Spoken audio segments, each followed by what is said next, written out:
नमस्कार माता भगिनींनो.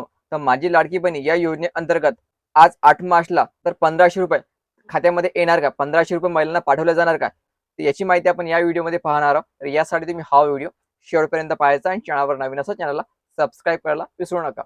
जागतिक महिला दिनानिमित्त लाडक्या बहिणीला काहीतरी भेट या ठिकाणी मिळणार आहे, असं बऱ्याचशा महिलाला वाटलेलं होतं आणि काल अर्थसंकल्प जाहीर केल्यानंतर मुख्यमंत्री साहेबांनी लाडक्या बहिणींना महिला दिनाच्या शुभेच्छा पण दिलेल्या होत्या. तर यामध्ये कुठल्याही प्रकारची भेट जी आहे ते सध्या 8 मार्चला तुम्हाला मिळणार नाहीये. याचा अर्थ असा की 8 मार्चला तुमच्या खात्यामध्ये पैसे पाठवले जाणार नाहीये.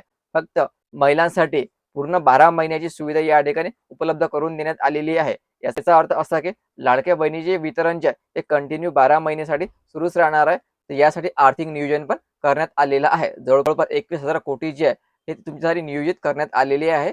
म्हणजे फरवरी 2027 पर्यंत ज्या महिला पात्र राहणार आहे त्यांना रेग्युलर हप्ते येत राहणार आहे. पण 8 मार्चला तुम्हाला कुठल्याही प्रकारची जागतिक महिला दिनानिमित्त भेट मिळणार नाहीये.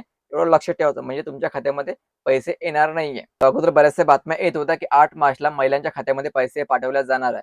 कारण मागील वर्षी 8 मार्चला महिलांच्या खात्यामध्ये पैसे पाठवले होते. पण यावर्षी अशी कुठलीही प्रकारची घोषणा मुख्यमंत्री असो की महिला बाल विकास मंत्री अतिशय तटकरे मॅडम असो यांच्या मार्फत झालेली नाहीये. फक्त अधिवेशनामध्ये तुमच्यासाठी संपूर्ण वर्षाची तरतूद या ठिकाणी करून देण्यात आलेली आहे. हीच भेट तुमच्यासाठी खूप महत्त्वाची राहणार आहे. म्हणजे लाडकी बहीण सध्या तरी 1 वर्ष चालणारच आहे. म्हणजे 12 महिने तरी संपूर्ण हप्ते रेग्युलर येणार आहे. फक्त जी महिला पात्र आहे अशाच महिलांना.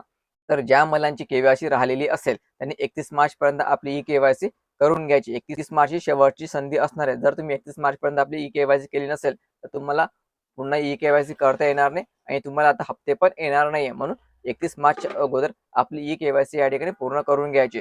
ज्या मुलांची ई-के-वाय-सी चुकलेली होती त्यांनाच आपली ई-के-वाय-सी या ठिकाणी 31 मार्चपर्यंत करता येणार आहे.